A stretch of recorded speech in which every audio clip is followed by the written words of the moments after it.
Hi guys, luluto ako ngayon ng piprito ako ng isdang tilapia para sa aming pananghalian mamaya. Tamad pa akong bumangon, kaya lang hindi pwede, babadsay ka. Grabe na talaga yung ano ko.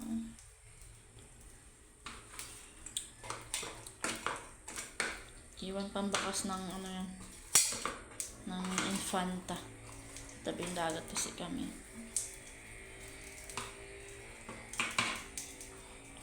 Walang sombrero, walang ano, walang tabon-tabon ng mukha.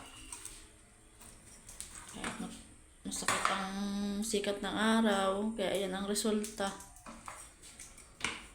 Tamad pang ako mabangon, kaya lang mamaya may guest na naman. Magre-resort na naman dito.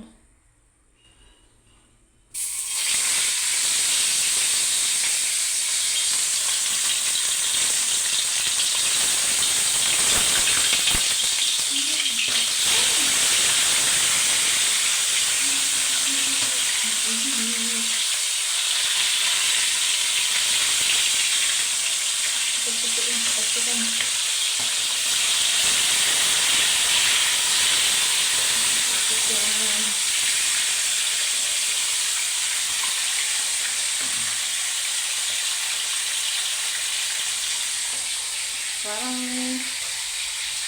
pagod pa rin ako hanggang ngayon simula nung Friday. Tatlong magkasunod yung guest namin. Tapos Miyerkules ba yun? Miyerkules yata. Ay, Martes. Miyerkules na. Meron ulit. Miyerkules bilis umalis. Pagkaalis, naglinis kami, naglaba. Kaya parang ano pa, hindi pa nababago yung aking puyat. Tapos sobrang sakit na likod ko. Hirap kasi. Ito sana kung mga naging guest ay hindi sobrang makalat. Kasi meron guest na kahit anong linis na nakikita yung lapag dating nila, wala silang pakaalam. Bastos pa yung hindi magsusuka, grabe ang panghin. Kasi may maiwan pang dumi nila. Hirap din kaya ang trabaho sa resort. Ganun. Tapos pag nagkasunod-sunod, pag mabagal ka magkilos, ay wala. Tapos meron pang yes na kita patapos sasabihin mo mamaya na hindi talaga, at siguro inahabol nilang check-in lang nila, oras na lang check-in nila. Nananaw nyo naman doon pagka hindi pa tapos o reklamo naman, hindi mo ng resort, wala ka rin mapuntahan. Mga idol ko pa nagising kami kanina na 4:30 at nagpasok na ang aking bunso. Tapos mga linis na ng konti. Kaya ready ko naman ang mga room sa taas. Lilis-lilisin na lang naman.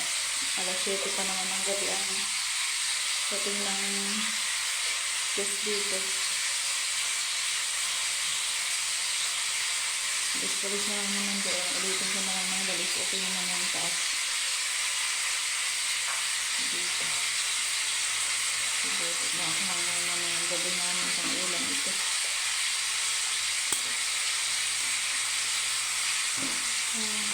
Hirap makarecord, maka-ano yung katawan.